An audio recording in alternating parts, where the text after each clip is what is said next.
Am წუთებში სასტუმრო ქორთიართ მარიოტში საკონსტიტუციო ცვლილებების პროექტს განიხილავენ. დღევანდელ განხილვას ხელისუფლების წარმომადგენლები და არასამთავრობო ორგანიზაციები ესწრებიან. შეხვედრა ამერიკის ეროვნულ დემოკრატიული ინსტიტუტის ინიციატივით იმართება. რა ეტაპზეა განხილვა, ამას ახლა თამთა ჯანაძისთან შევიტყოთ. პირდაპირ ეთერში ვთქვათ ქორთიართ მარიოტს. თამთა, გისმენთ. ზუგდიდსა და ქუთაისში გამართული საყოველთაო განხილვის შემდეგ დისკუსია საკონსტიტუციო ცვლილებების პროექტთან დაკავშირებით ამჯერად უკვე თბილისში დაიწყო. აქვე გეტყვით იმასაც, რომ საკონსტიტუციო ცვლილებები გულისხმობს პირველი საკანონმდებლო ორგანოს ადგილმდებარეობის განსაზღვრას და მეორე ეს არის პრეზიდენტის უფლებამოსილების საკითხი.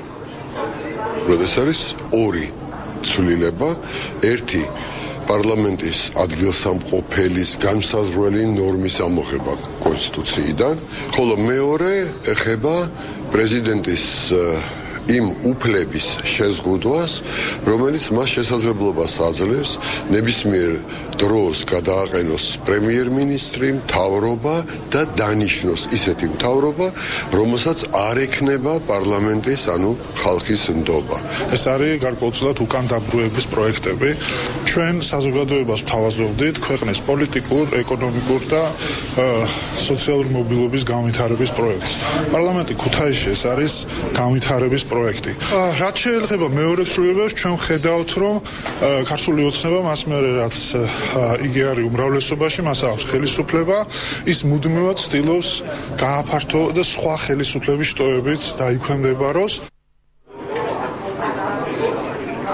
აქ იმყოფებიან ასევე აღმასრულებელი ხელისუფლების წარმომადგენლები, გარდა ამისა არასამთავრობო სექტორი. ისინი აცხადებენ, რომ აზრთა სხვადასხვაობა ძირითადად გამოიწვია საკანონმდებლო ორგანოს ადგილმდებარეობის განსაზღვრამ.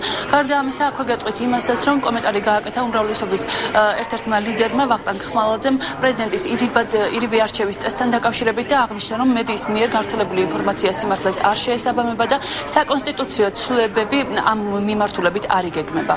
პრეზიდენტს არ უნდა ქონდეს უფლება, რომ თავისი ინიციატივით ასე თქვა დაითხოვოს მთავრობა. ეს მან უნდა გააკეთოს მხოლოდ კონსტიტუციით გათვალისწინებულ შემთხვევაში. სხვადასხვა შენიშვნები გამოითქვა, თუმცა ძირითადი დისკუსია მაინც მიმდინარეობდა პარლამენტის ადგილსამყოფელთან დაკავშირებით.